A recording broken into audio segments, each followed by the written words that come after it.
Il y a une expression que les coachs de basket aiment bien, c'est celle de pianoter pendant un match. Toi, tu l'as fait ce soir parce que moi, il y a quelque chose qui me frappe, c'est que dès le premier carton, au bout de 5 minutes, tu fais entrer tes rotations. Oui. Je voulais savoir pourquoi si tôt dans le match, qu'est-ce que tu avais identifié qui ne te plaisait pas, et c'est un coaching totalement gagnant parce que ce sont ces joueurs, Sheriff, Alexis, Matteo, Victor, qui viennent faire la bascule. J'imagine que pour toi, c'est extrêmement satisfaisant ce genre de scénario de match. Une fois ces 5 minutes passées, là où vous êtes un petit peu. Ouais, bah, je rentre rapidement dans les rotations parce qu'on n'est pas du tout dans l'intensité défensive que je veux. Je trouve qu'on aborde le match pas de la bonne façon. Après, c'est qu'un ressenti. Quand ils sortent, les gars, je les sens quand même, j'allais dire pas cuits, mais ils ont donné, alors que j'ai l'impression on met pas assez d'intensité défensive. Donc on rentre vite dans les rotations. Je crois que je fais un changement le premier, il y en a 3 d'un coup. Oui, c'est ça, ouais, c'est ça. Et puis derrière, tout le monde rentre. Et tu les laisses très longtemps à cheval sur le premier et le deuxième Ouais, carton. parce qu'ils font un super job. Euh, Coaching gagnant, après coup, c'est facile de dire, donc je vais dire oui, mais surtout, il faut donner du crédit à ceux qui sortent du banc et qui apportent l'intensité et la vitesse. On était statique en attaque, un peu. Voilà, ils ont apporté ce qui nous manquait et après, plus de raison de changer ça. Matteo fait un gros match, Sheriff fait un gros match. Ouais, je suis content en tout cas pour eux. Et ça valide encore ce qu'on. Voilà, on a une équipe, quoi. Justement, tu parles de cette notion d'équipe. Arnaud en parlait avec Chérif tout à l'heure. Il y a vraiment une homogénéité dans cet effectif-là où la répartition du temps de jeu est quasiment égalitaire et tout le monde arrive à scorer ce soir. Ouais.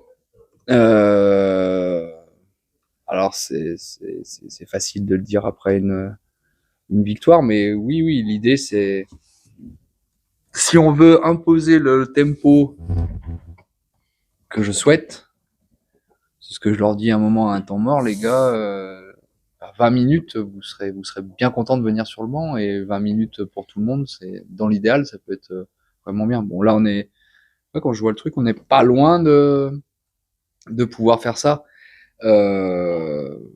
C'est la chance que j'ai, moi, en tant que coach. Tu parlais de pianoter ou, bah là, j'ai 10 joueurs interchangeables et je suis content aussi pour Victor. Victor, il se met au niveau, là, on a 10 gars qui peuvent mettre de l'intensité, 10 gars qui peuvent apporter en attaque et en défense. Et on voit quand une grosse cylindrée, ce Chalon en face, il y a du matos. Hein. Il y a du matos, mais tu vois, alors Thomas Andrieux, quand je lui ai posé la question, lui, il a réfuté que c'était pas un problème de. Moi, je lui dis, bah, Corté, mais des nouveaux joueurs, ils viennent impacter. Il me dit, moi, j'ai 9 joueurs. Mais quand je regarde et que je lui dis, pour moi, les joueurs que lui fait entrer, ils sont pas autant impactants que les tiens.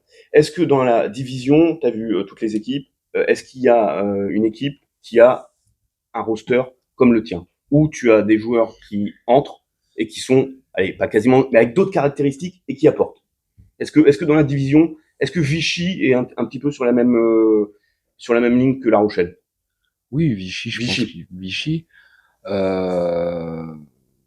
Après, en tout cas, des rosters en termes de qualité, il y en a un paquet en Pro B. Oui, mais peut-être pas sur 10 garçons. Sur la feuille, enfin, sur le papier, en début de saison, notre roster, on n'est pas les premiers sur la ligne de départ.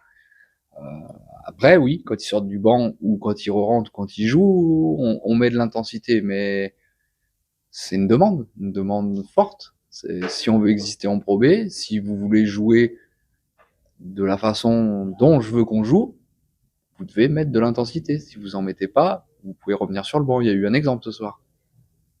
Donc, on n'a pas sur le papier le meilleur roster, ça c'est clair et net. Par contre, on a une équipe et on a des gars qui jouent pour l'équipe et qui sont dans ce que je leur demande. Ou alors, tu as tiré le meilleur potentiel de tous, si tu veux pas dire le meilleur effectif, d'accord, on peut en convenir. Donc, tu as tiré plutôt le potentiel maximum des potentiels de chaque joueur. C'est incroyable, oui, en effet, Victor Diallo en est un exemple. Sheriff aussi, qui était à la base, je me rappelle qu'on a discuté, un joueur de complément qui venait pour défendre, qui apportait de la verticalité et qui ce soir crève l'écran. Ouais. Bah, C'est ce que je disais à Tom Andrieux, tous les entraîneurs de Pro B, on peut pas défendre sur 10 joueurs pendant 40 minutes, c'est pas possible.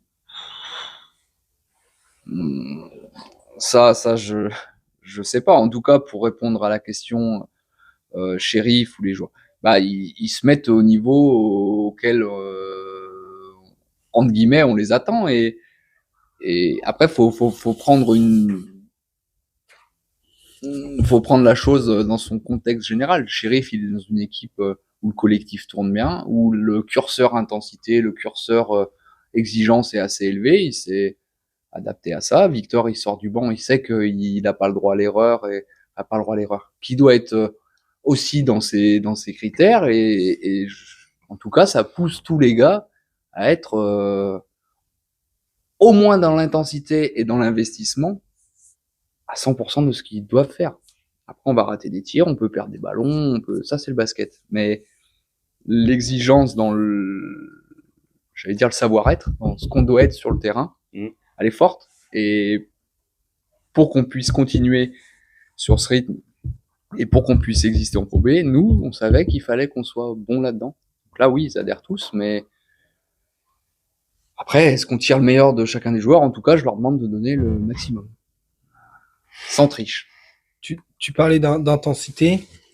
Sheriff nous disait que entre le premier et le deuxième quart, quand tu ouvres ton banc, il a l'impression que ça fait rentrer du jus et vous êtes plus homogène en défense. C'est aussi ton avis, ça rapporte plus de jus et plus d'intensité. C'est là qu'elle se fait la bascule. Oui, elle se fait là, elle se fait ce que je leur dis à l'usure. Et puis même si Chalon-Reims revient ou aurait pu revenir, les 5 qui sont sur le terrain usent, les 5 qui sont sur le banc se reposent, et l'idée c'est dès que vous y retournez, les gars, on en remet un coup, et l'intensité elle est haute, elle baisse pas, et vous verrez qu'à la fin du match, on va fatiguer. Aujourd'hui contre Chalon-Reims, c'était vraiment autant contre Angers, on dit de gérer le tempo et des fois de marcher parce que eux jouent très vite et on pouvait pas les suivre dans leur rythme. Autant nous, Chalon-Reims, fallait les prendre tout terrain et courir. Ils ont des joueurs moins jeunes que nous, hein. Grismet Pommier, Keita, il démarre sur les chapeaux de roue, mais on voit qu'à la fin, il laisse un peu du jus. Donc il fallait les user. Mais pour les user, ils doivent être sous pression constante. Donc ça veut dire que qu'il y ait changement ou pas changement, on maintient le cap et on est dans ce qu'on. Ouais, c'est un vrai un puzzle avec pièces interchangeables à l'envie, quoi. Ça doit être, pour un coach, ça doit être jouissif, quoi. Jouissif, après, je sais ma pas. métaphore du couple amoureux de l'autre genre. En tout cas, c'est plaisant. Et ils répondent présent. Jérôme, quand je le décale en 3, il joue grand avec Dali, je trouve qu'on manque d'impact, Jérôme, il apporte ça, ouais, c'est intéressant. On pianote avec les 1 et les 2, ils sont interchangeables, Mathéo, il amène. Non, c'est